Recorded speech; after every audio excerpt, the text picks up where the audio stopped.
Namaskar. So we are back again, and after this break, let me remind you, before the break we were talking about India between 700 AD to 1200 AD.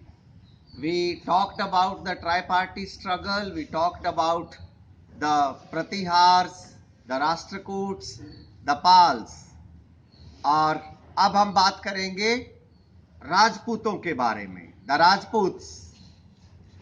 Rajput आजकल का राजस्थान, पंजाब, उत्तर प्रदेश, ये जो area था, this was basically the area which was dominated by the Rajputs. So first let's talk about their origin. बहुत सारे लोगों का अलग अलग थ्योरीज हैं। कुछ का ऐसा कहना है कि राजपूत्स वर द डिसेंडेंट्स ऑफ शक, कुशांट्स, होन्स। लेकिन एक अलग थ्योरी के अनुसार ऐसा भी कहा जाता है कि जब द ब्राह्मण्स हेल्ड अ यज्ञ and from the Agni Kund the Rajputs were born. This is also a mythical theory. And apart from this, there is one more theory where people consider the Rajputs the descendants of the Kshatriyas, the Suryavanshis and the Chandravanshis. There is that theory as well. उनके बारे में ऐसा कहा जाता है कि वो आर्यों के ही डिसेंडेंट्स थे। Whatever may be the case, they were brave. Rajputs were great warriors and they were honest. This can be said with confirmation, and even in the later stages, without friendship of the Rajputs, none of the Muslim rulers could rule India. So let's talk about the Rajputs and their kingdom in detail. We have talked about, if we talk in the earlier stage, Delhi was ruled by the Tomars and Ajmer was ruled by the Chauhans. If we come down here, you can see this area was ruled by the Parmars, the Sisodias, the Rathors. So this was the area, but later on the Tomars were defeated by Chauhans, and Ajmer and Delhi both were ruled by the Chauhans for a long time, and the Chauhan rule is considered to be a very strong rule. The strongest, the most talked about ruler of the Chauhans was the Prithviraj third, जिसको हम ज्यादा पृथ्वीराज चौहान के नाम से हम ज्यादा जानते हैं। He is considered to be the hero. There is a saying and there are many songs which are sung in honor of Prithviraj. Apart from the Prithviraj Raso, which was written by Chandbardai and which gives a detailed account of his life, और भी बहुत सारे songs, कहानियां पृथ्वीराज चौहान के बारे में उत्तरी भारत में प्रचलित हैं। He is considered to be a great hero.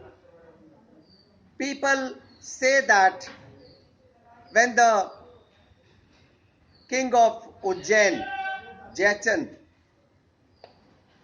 held a Swayamvar for his daughter Sanyogita. As promised, Prithviraj appeared in that ceremony and he took Sanyogita. He, although was not invited to the Swayamvar, but Sanyogita wanted to marry Prithviraj Chauhan और कहा तो यहां तक जाता है कि यहीं से वो शुरुआत हुई जिसकी वजह से तराइन के दूसरे युद्ध में पृथ्वीराज चौहान को हार का मुंह भी देखना पड़ा। 1192, देखिए टू बी प्रिसाइज 1175 वो दौर था मोहम्मद गौरी का। If I can take you here, this is Ghor and this is Ghazni. You must not forget these two places. The Mahmud of Ghazni attacked India many times. Right from he started attacking in 998, but his successful first attack was in 1001, and from 1001 to 1025 Mahmud Ghazni attacked India not once, not twice. You'll be surprised. He looted India 16 to 17 times. The most important of them were in 1009 and 1014. See, the first major attack, as we have talked about, was in 1001 when he attacked the famous king of Punjab, Jaipal. When he attacked Jaipal and he conquered that territory. Apart from that, Mahmud of Ghazni again raided Thanesar. He attacked Nagarkot, and these two attacks were in 1009 and 1014 respectively. He looted many temples and he carried away a lot of gold and silver with him to Ghazni. Apart from this, another important attack was again in 1008, and that was near Peshawar. और आपको हैरानी होगी कि इसमें उज्जैन, ग्वालियर, कलंजर, अजमेर, इन सभी राजाओं ने भी मदद करी। उज्जैन के राजा ने भी मदद करी, लेकिन फिर भी गजनी लूट कर ले जाने में सफल रहा और इस तरह से Ghazni attacked the temples of Mathura. He also attacked the temple of Somnath, the most talked about attack, the temple of Somnath. This attack was attacked by him in 1025. He got immense wealth from this temple. He carried away wealth and gates of the temple to Ghazni. आप अंदाजा लगाइए, सोमनाथ के मंदिर के सोना चांदी तो लेकर ही गया, गेट उखाड़ के ले गया था. ऐसा कहा जाता है कि उन दिनों में सोमनाथ मंदिर के गेट पर बहुत सारा सोना और चांदी लगा हुआ था, तो वो आदमी गेट ही उखाड़ के ले गया. महमूद गजनी 1030 में उसकी डेथ हो गई, लेकिन गौरी की अगर हम बात करें तो गौर के सिंहासन पर वो 1173 में बैठा। 1175 में उसने एक और आक्रमण किया और 1175 में ही उसने मुल्तान पर आक्रमण किया और इस एरिया को मोहम्मद गौरी ने जीत लिया। आप अंदाजा लगाइए, मुल्तान जीतने के बाद अब वो चौहान के कितना पास आ चुका था। आप मुल्तान का लोकेशन देखिए और पृथ्वीराज चौहान का उस समय का राज्य देखिए। यहां तक जीतने के बाद, और हमें भूलना नहीं चाहिए कि ये वो समय था जब राजपूतों में आपसी फूट थी। पृथ्वीराज चौहान की बहादुरी की वजह से और बहुत सारे दूसरे कारणों की वजह से पृथ्वीराज चौहान का बहुत सारे राजपूतों ने साथ भी नहीं दिया था। उनमें से जयचंद भी एक थे। तो इस तरह से 1191 में in the battle of Tarain, Prithviraj Chauhan and the Rajput army fought bravely. They defeated Muhammad Ghauri. Muhammad Ghauri ran away to Afghanistan, but he wanted revenge. He came back. और कहा तो यहां तक जाता है दोस्तों कि जयचंद की मूक सहमति थी, या यूं कहिए कम से कम इतना जरूर था कि वो मूक दर्शक बन के दूर से देखते रहे। और कई राजपूत घरानों ने उस समय पृथ्वीराज चौहान का साथ नहीं दिया। फिर भी राजपूत बहादुरी से लड़े, लेकिन 1192 के तराइन के युद्ध में पृथ्वीराज चौहान की हार हुई और इस तरह से मोहम्मद गौरी को पहली बार भारत के इंटीरियर में अपना राज्य स्थापित करने का अवसर मिल गया। इस समय को भारत के इतिहास का टर्निंग पॉइंट कहा जाता है। This time is considered to be the turning point of Indian history.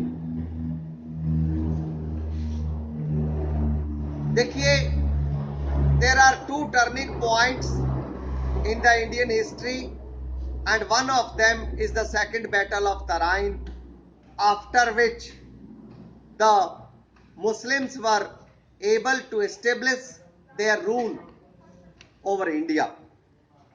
आप अंदाजा लगाइए, आक्रमण तो इससे पहले होते रहे हैं। मुस्लिमों के आक्रमण तो 7th सेंचुरी से ही आरंभ हो चुके थे, लेकिन उस समय के आक्रमण लूट के लिए ज्यादा थे। वो अपना राज्य एस्टेब्लिश नहीं कर पाए थे।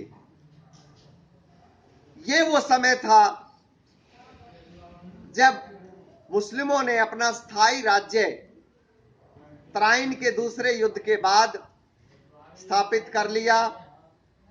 इसके बाद 1206 में मोहम्मद गौरी की तो मृत्यु हो जाती है, लेकिन उसी के एक सेनापति जो पहले किसी समय उनके दास रहे थे, स्लेव रहे थे, कुतुबुद्दीन ऐबक, वो यहां का शासन संभाल लेते हैं और इस तरह से दिल्ली सल्तनत की शुरुआत हो जाती है।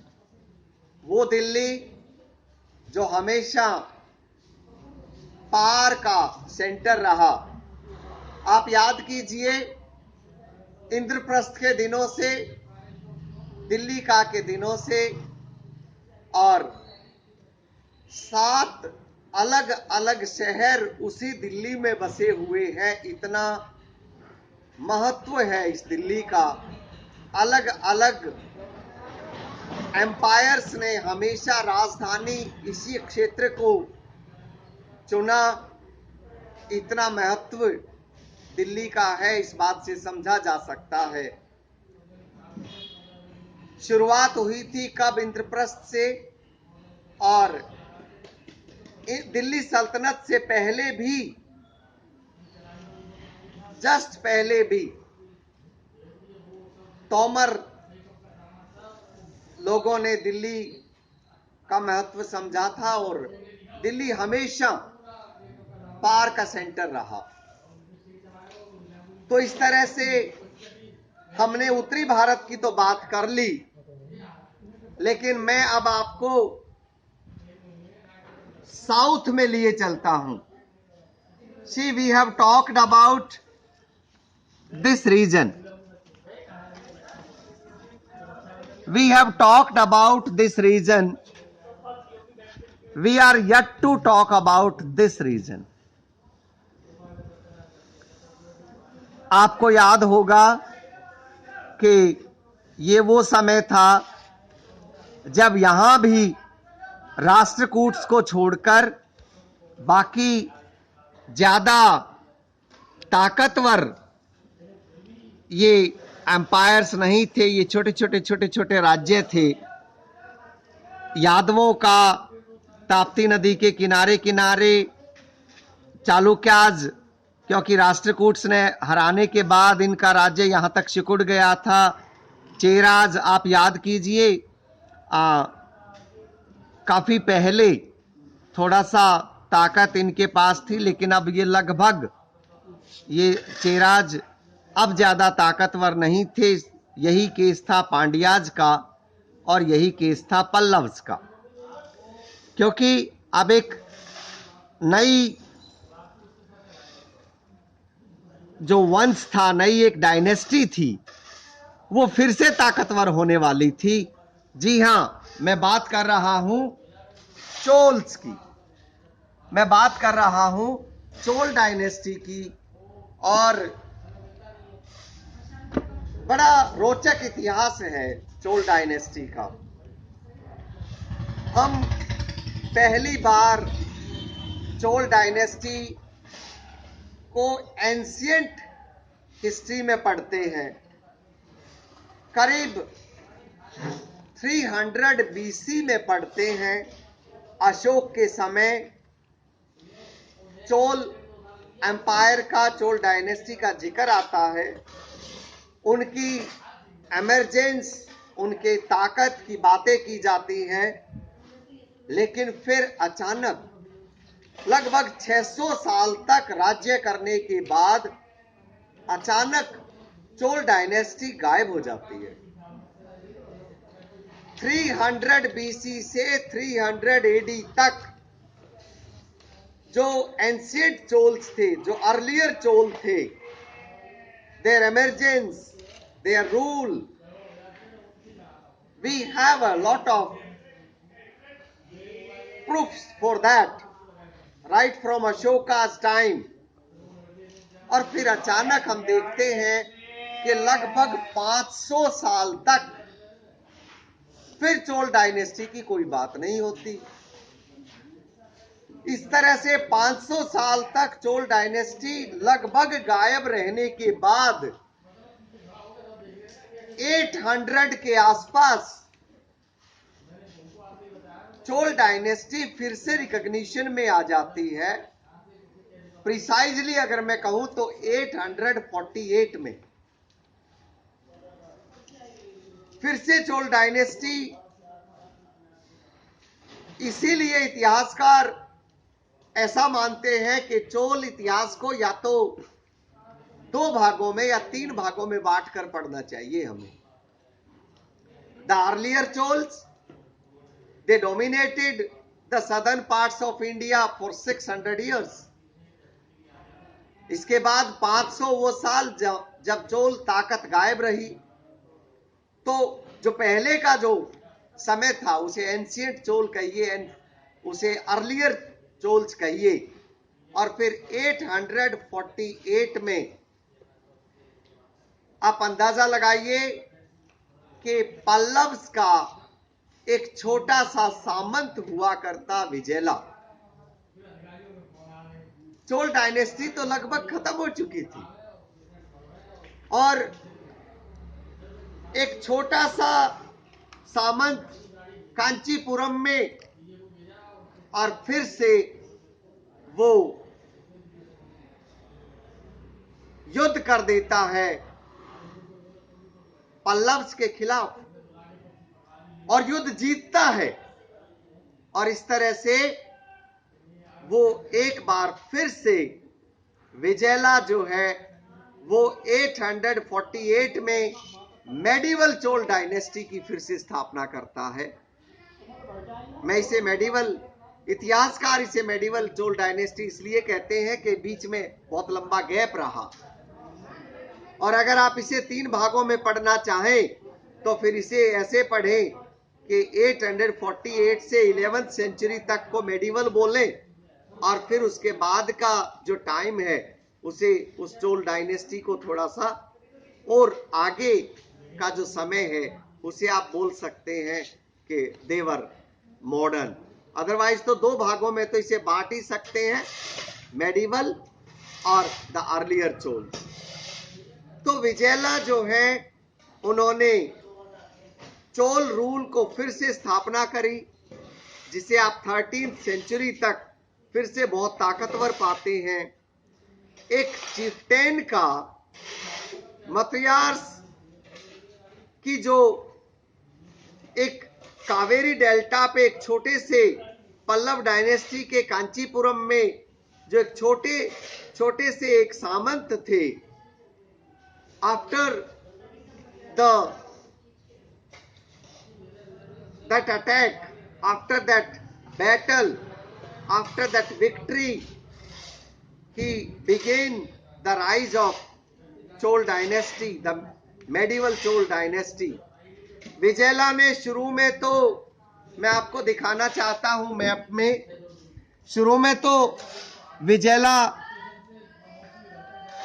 यहां था, पल्लव्स के ही अधीन बड़ा छोटा सा एक सामंत था, लेकिन युद्ध जीता, ये पूरा एरिया उसने जीता और फिर से उसने तंजावुर को, पुराना जो चोल था आप याद कीजिए, वो यही पूरा एरिया था और इसी को फिर से उसने अपनी राजधानी बना दिया। He built a temple dedicated to निसुम्सुदिन, दैट इज तंजावुर में जो टेम्पल है। और देखिए विजयला के जो सक्सेसर आए उनके समय चोल एक बार फिर से मिलिट्रीली, इकोनॉमिकली और कल्चरली बहुत स्ट्रॉन्ग हुए। और कहा तो यहां तक जाता है कि चोल इतने ताकतवर हुए कि उन्होंने केवल दक्षिण भारत ही नहीं बल्कि श्रीलंका को जीता। केवल श्रीलंका ही नहीं, उन्होंने दक्षिण एशिया के बहुत सारे क्षेत्रों पर या तो रूल किया या अपना इन्फ्लुएंस छोड़ा। मैं आपको एक बार फिर से मैप पर ले जाना चाहता हूं और लेटर चोल्स के समय का एक्सटेंट दिखाना चाहता हूं आपको। ये जो हरा रंग आप देख रहे हैं, इस पे तो चोल स्वयं राज्य किया करते थे, लेकिन उनका इन्फ्लुएंस यहां तक था। All these people paid tax, not only this, they had their influence in southern Asia, all these places. Such powerful kingdom was the Chol. आप कैसे भूल सकते हैं राजेंद्र चोल। देखिए, शुरुआत जरूर विजयला ने करी, लेकिन धीरे धीरे राजेंद्र चोल जो हैं, जिनको राजेंद्र फर्स्ट भी कहा जाता है, वो बहुत ताकतवर होकर के उभरे और उनको गंगईकोंडा चोलपुरम के नाम से भी जाना जाता है। उन्होंने गंगईकोंडा चोलन नामक एक शहर भी बसाया। एक बार मैं आपको दिखाना चाहता हूं, वो शहर तंजावुर के पास ही है। This is the city. ये उरेयूर, तंजावुर, गंगईकोंडा चोलपुरम बहुत ही फेमस एरियाज रहे और हमें राजेंद्र चोल के बारे में ये भी ध्यान रखना चाहिए कि कहीं कहीं उनको करप्टेड फॉर्म में राजा चुलान भी कहा जाता है। कहीं कहीं उनका विवरण राजा चुलान कहकर के क्रॉनिकल्स में मिलता है। तो राजा चुलान, राजेंद्र चोल और राजेंद्र फर्स्ट, ये तीनों एक ही हैं। इनको आप अलग अलग ना समझें। इस तरह से हमने बात करी 700 एडी से 1200 एडी तक के भारत के उन सभी राज्यों के बारे में, ट्राई पार्टी स्ट्रगल के बारे में, राजपूतों के बारे में, दक्षिण भारत के वो छोटे छोटे दूसरे डायनेस्टीज और सबसे फेमस चोल। और चोलों में भी हमने विजयला के बारे में तो बात करी ही, जिसने कि मेडिवल पीरियड के चोल डायनेस्टी को दोबारा से स्थापित कर दिया। लेकिन हमने राजेंद्र चोल के बारे में बात करी। भूलिएगा नहीं। Keep revising, keep coming back to me. Thanks for joining.